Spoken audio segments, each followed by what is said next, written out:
He did not give his advice. The Buddha has a kind disposition, completely pure, he suppresses all subjects of debate, he has attained the great and profound Dharma, he is worthy of respect, the purity of his mind is absolute. And as the Buddha, by preaching the doctrine to him, had cut through his wrong views, Dirghanakha at once became free of dust and defilements, and acquired the perfectly pure dharma-eye. Also at that moment, Sariputra, who had been following this conversation, became an arhat. The brahmacarin Dirghanakha left home, and became a monk. He became a very powerful arhat. If the brahmacarin Dirghanakha had not heard the prajnaparamita preached, the powerful doctrine excluding the four alternatives, and dealing with the absolute, he would not have had faith. How then would he ever have been able to gather the fruit of the religious life? Therefore it is in order to convert the great teachers, and men of sharp faculties, that the Buddha preaches the Mahaprajnaparamitutra. 18. Furtherrnore, the Buddhas have two ways of preaching the Dharma. Opening square bracket. Sometimes, they take into account the minds of their listeners and adapt themselves to the beings to be converted. Sometimes, they have in view only the object of their sermon, the nature of the dharmas. Here, the Buddha preaches the Prajnaparamitutra in order to speak about the true nature of the dharmas. Thus it is said in the chapter of the siang that the gods asked the Buddha, "This prajnaparamita is profound. Gambhira. What is its nature?" The Buddha replied to the gods, "It is empty, it has as its nature existence and non-existence. Non-arising and non-cessation, effortlessness, the true eternal innate nature, nirvana." Etc. 19. Again, there are two ways of preaching the Dharma. 1. Dealing with argumentative subjects. Dealing with pacifying subjects. In dealing with argumentative subjects, one will refer back to what has been said in other sutras. Here, the Buddha preaches the Prajnaparamitutra to shed light on pacifying subjects. The Prajnaparamita has a nature of existence and of non-existence. It is both substantial and non-substantial, with support and without support, offering resistance and not offering resistance, lower and higher, cosmic and acosmic. Question. With his predisposition of great loving-kindness and compassion, the Buddha should deal exclusively with pacifying subjects. Why does he also speak about contentious subjects? Answer. The pacifying points of the doctrine are all without nature, eternal, calm, ineffable. Here, the Buddha preaches on generosity, and the other virtues, on the transitory, dharmas, suffering, emptiness, etc. All these subjects are calm, and are omitted in fruitless discussions, that is why he preaches them. People of sharp faculties understand the Buddha's intention, do not stir up quarrels. People of weak faculties do not understand the Buddha's intention. Grasping at characteristics attached to their own ideas, they seek to quarrel with this prajnaparamita.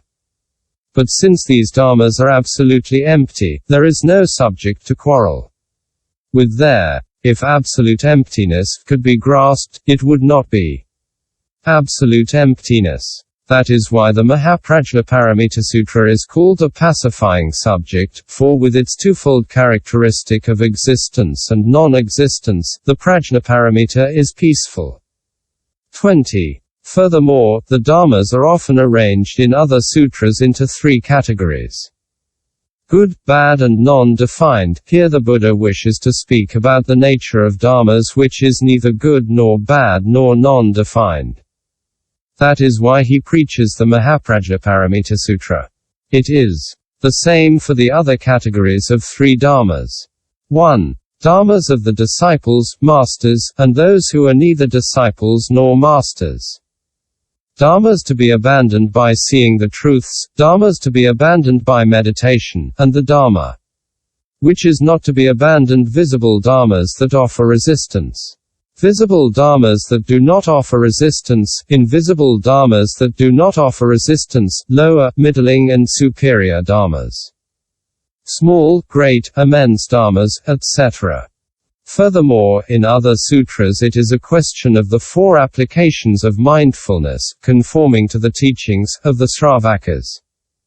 During this application, the bhikkhu considers the 36 substances of his own body, and expels the sickness of attachment.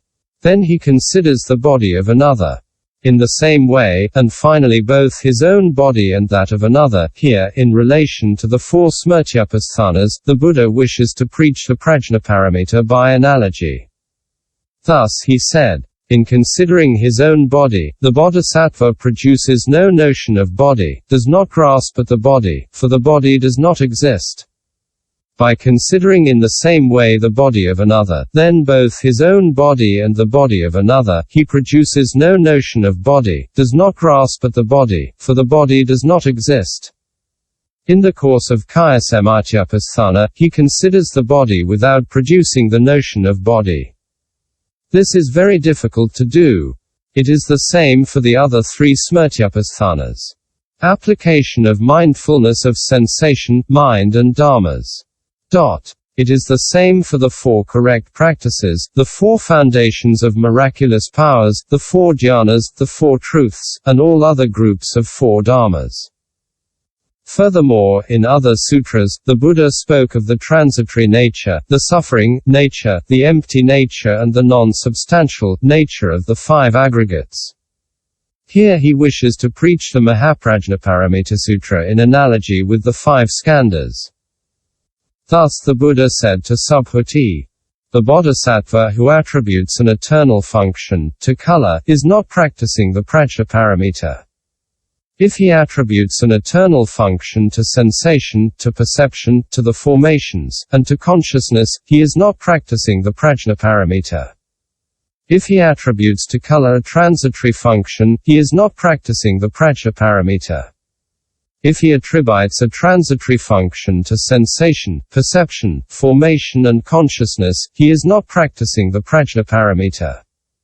It is the same for the 5 aggregates of attachment, the 5 destinies, and all groups of 5 dharmas. It is the same for all groups of 6, 7, 8 or an infinite number of dharmas.